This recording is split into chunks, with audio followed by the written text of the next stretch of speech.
Good day to you. Hope you're doing well. This is David Richardama with Balancing the Triad Body, Mind, and Spirit. So what is this balancing the triad thing? What if you could handle the challenges that life throws at you kind of with grace and ease? The ones you will encounter, the ones you currently encounter, and even the ones you encountered in the past.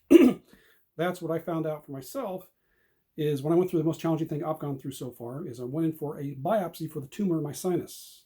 There was complications. I woke up in ICU, but I was okay with that. Went back the following week, got a cancer diagnosis. I was okay with that as well, and went back the following week for what turned out to be an 8-hour surgery. And I was okay on that. So that's what I'm sharing with you. How to kind of handle things with grace and ease. At the same time, you work on your health and wellness and be able to make yourself better all the way around. So today's topic, what if you're crazy busy? How can you work on balancing your triad? So before I start this, let me add a little preface to this is not all of you are going to be in the same area. This has got to be kind of general to cover a lot of people. So this may not work directly for you, but change it, modify it, but just use it as an idea to get yourself going. So if you're crazy busy, there are ways to incorporate balance and triad throughout your day. And some are pretty easy to do, but again, modify them for what works for you. Let's say you're trying to work on meditation. You don't necessarily have time to spend 10 to 30 minutes doing it. So there's a variety of ways to do this. Play around with these. As soon as you get up in the morning, you can sit there and just take a couple deep breaths. Close your eyes, take a couple deep breaths, spend some time in gratitude, and then go. Now, any of these deep breaths I'm going to talk about here, you can actually do it for a time frame from 1 to 5 minutes, whatever you have. You can do it for a counting breath. I've done 4 count, which means you breathe in for a count of 4, hold for a count of 4, exhale for a count of 4, pause for a count of 4, and you repeat that. I've heard a 4 count all the way up to 10 count. Play with, see what works for you. But you can do that in the morning. Maybe you got to do some commuting, so you get in your vehicle before you pull away. Either eyes open or closed and just do some nice deep breaths. Again, you get to your destination, take a few moments, take a couple deep breaths before you do that. Get going again. So that's one way. Do that throughout your day. You can incorporate some deep breaths in there. If you're looking for exercise, you don't necessarily have the availability right now to do a full-on exercise routine. There are ways to do, so let's say, push-ups and squats.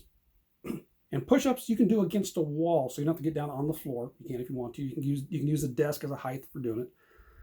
But there are ways to incorporate those throughout the day. Maybe every time you get up and go to use the restroom, you do a couple of squats.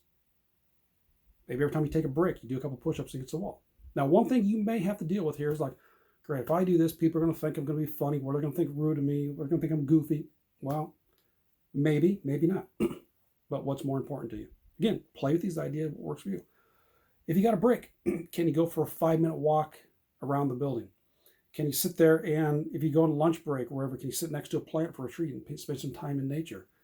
When you're driving, put an audiobook on or a podcast, something that's going to make you learn. Or you can spend some time, literally turn the radio off and think.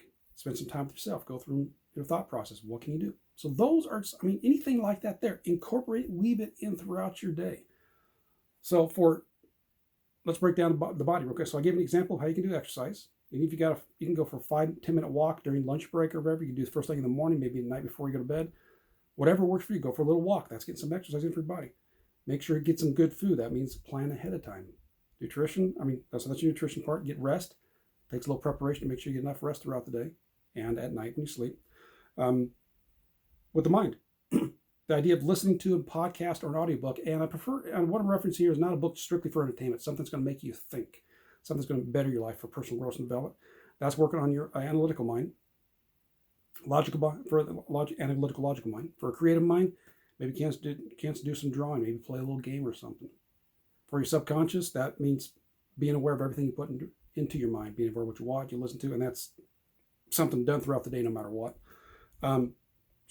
Spirituality, personal spirituality, that'd be like a time maybe driving by yourself and have the music off so you can sit there and do some time to think, as well as doing the meditations throughout the day. Communal spirituality, you got a chance to reach out to some friends, message them, or talk with people at lunchtime or dinner, sit down and get a chance to visit. And environmental spirituality, whether it's in believe in a higher being, you can do that during your meditation, or even if you're eating, you can spend some time to actually enjoy the food or spend some time in nature, whether it's just actually in front of a plant or with a pet. But anyways, those are some ideas of how you can incorporate balancing the triad throughout your day, even if you're crazy busy. Again, as I mentioned before, take those ideas, find what works for you, play with them, experiment them, move them, change them around. But yes, you can incorporate it through your day and you'll actually be better for it. All right, so that's what we got for you today. So let me know your thoughts on that. How can you incorporate balancing the triad throughout your day? Which of those ideas do you like? Which ones do you not like? And what are some ideas of your own? So, all right, take care. We'll catch you next time, and balancing to you. Bye-bye.